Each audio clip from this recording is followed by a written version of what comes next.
महर्षि योगी वैदिक विश्वविद्यालय के कुलाधिपति ब्रह्मचारी गिरीश महाराज से राष्ट्रीय शिक्षा नीति को लेकर खास बातचीत की, जहां उन्होंने कहा कि शिक्षा संस्कार देश की संस्कृति को इसमें समाहित किया गया है। नई शिक्षा नीति के मूल में वैदिक ज्ञान है, देश का गौरवगान है। नई शिक्षा नीति में वैदिक गुरु परंपरा का समावेश है। इससे भारत की प्रभुता, अखंडता कायम रहेगी। देश का वैदिक ज्ञान अंत तक रहेगा। ये चेतना की जड़ है, ये ज्ञान की परंपरा, साधना प्रधान की परंपरा है।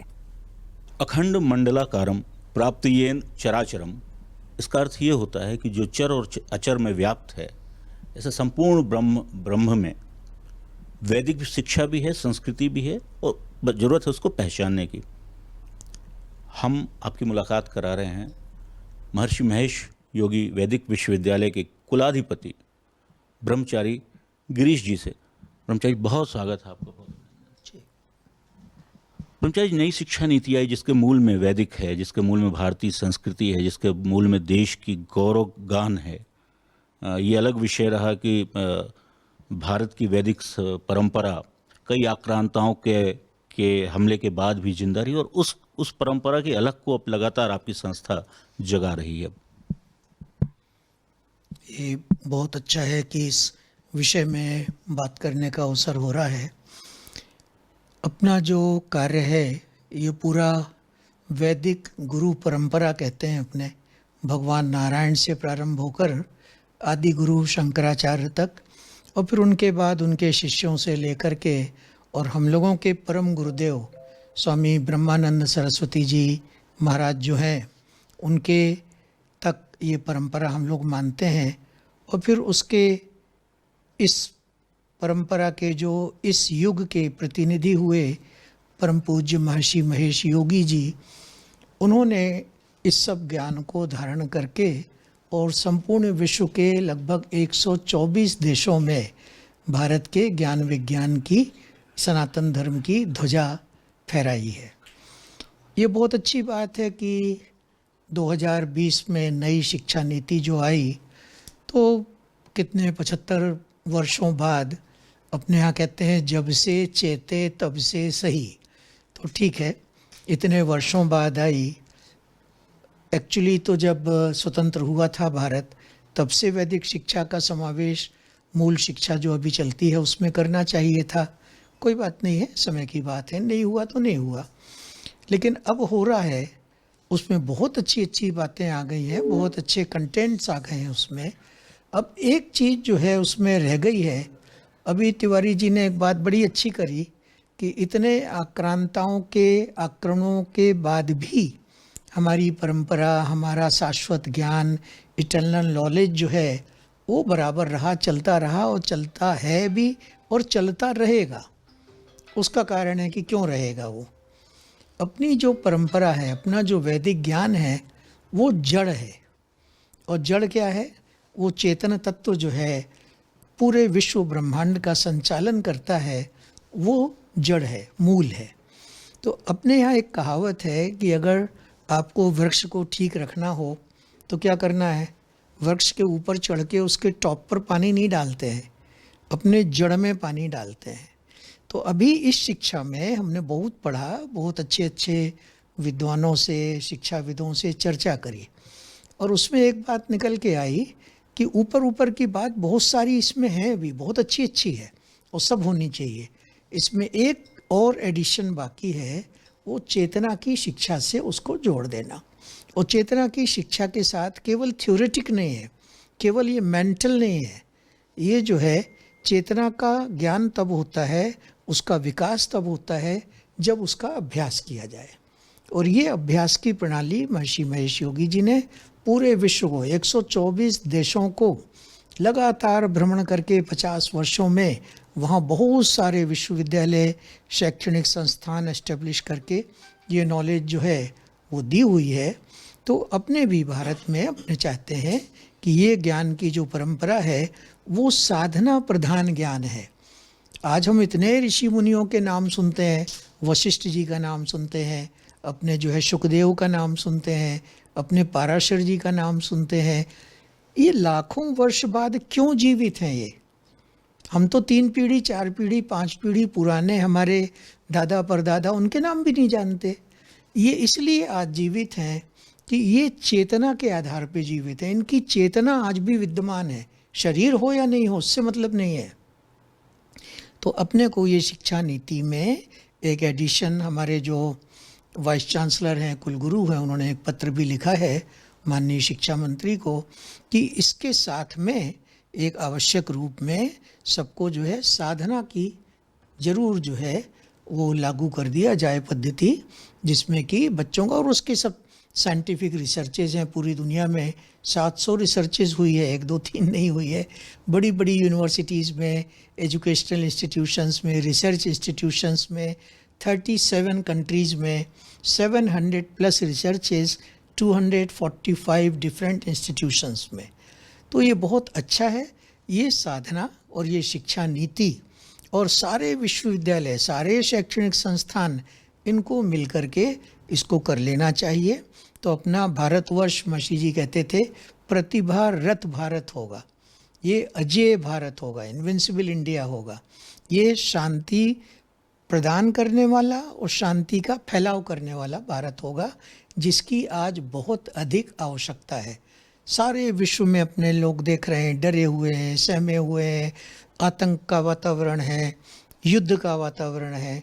ये सब किसी को पता भी नहीं चलेगा कि शांति कैसे हो गई है अगर ये मास लेवल पर लोग साधना करने लग जाएं। गुरुजी, एक और छोटा सा आपसे प्रकाश चाहेंगे उस पर। कर्म प्रधान विश्व करी राखा, जे जस करहीं से तस पल छाका, पहले भी लिखा हुआ है। आज हर छात्र एकलव्य बनने को तैयार है, मगर द्रोणाचार्य मुश्किल से मिल रहे हैं।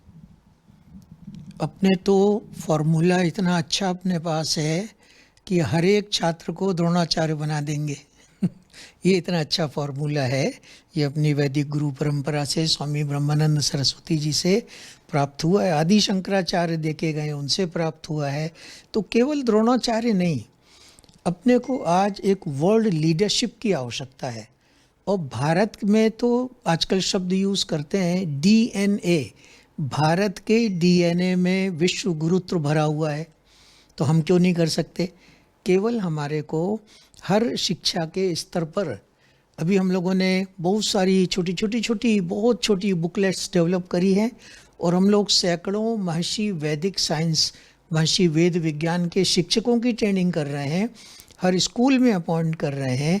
एक हमने महास्वास्थ्य शिक्षा अभियान शुरू किया है, क्योंकि हेल्थ की बात कोई नहीं करता है बच्चों में। अभी आप देखें, यहाँ भी देखें, हमको कल पता लगा 350 हॉस्पिटल अपने शहर में है, और सब डॉक्टर्स हमारे बहुत परिचित लोग हैं, वो कहते हैं हमारे हॉस्पिटल भरे रहते हैं।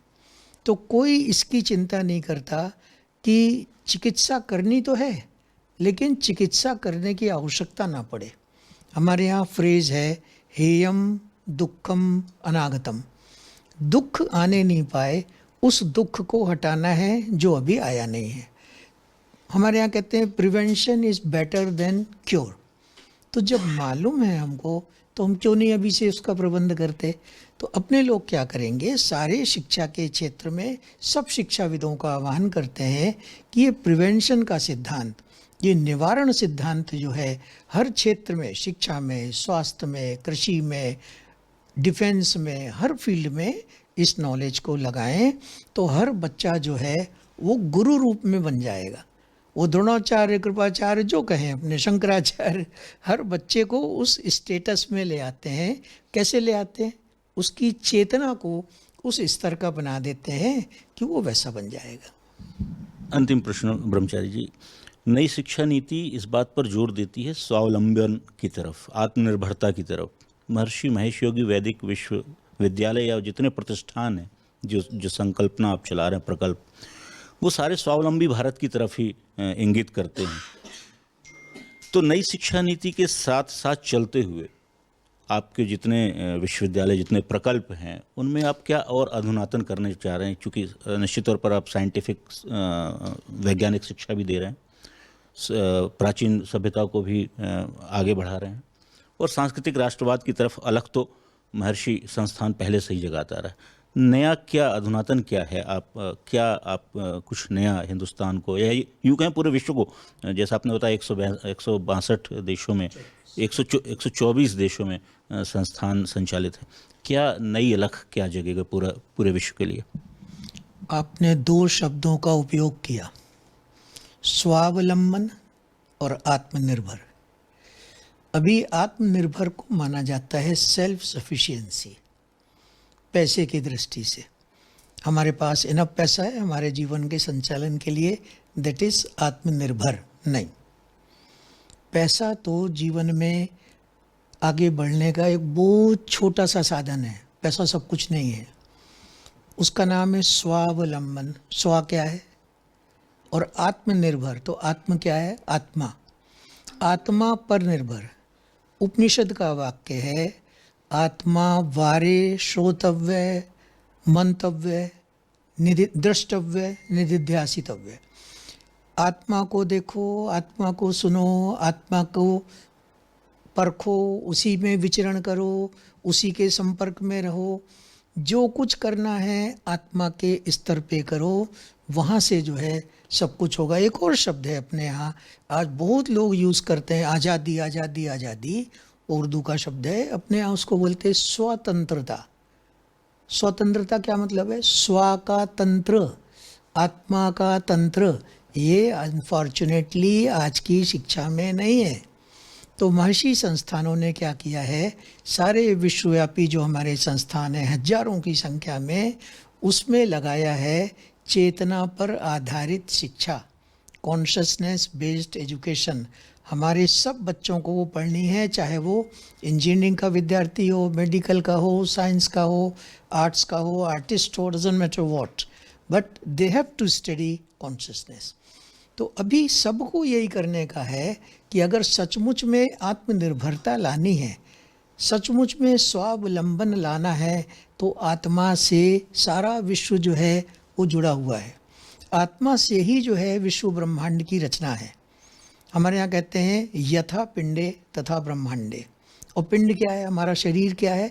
आत्मा का जो है प्रकट रूप जो है, मैटर जिसको बोलते हैं, वो शरीर है। तो हमको ये मालूम है सिद्धांत, हमारे सब शिक्षाविदों को मालूम है, लेकिन ये शिक्षा नीति में लाने की आवश्यकता है। और हमारे तो बच्चे पढ़ ही रहे हैं, एक से एक बच्चे निकलते हैं, हजारों हजारों हर वर्ष में।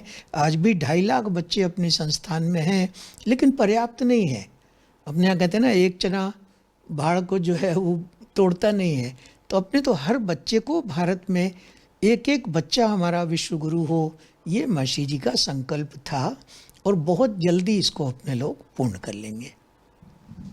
निश्चित तौर पर जिस प्रकार की संकल्पना को लेकर महर्षि वैदिक संस्थान पूरे विश्व में ज्ञान का संचार कर रहे हैं, वो न केवल देश को बल्कि देश के बाहर भी हिंदुस्तान की पताका को काफ़ी ऊपर तक फहराता है।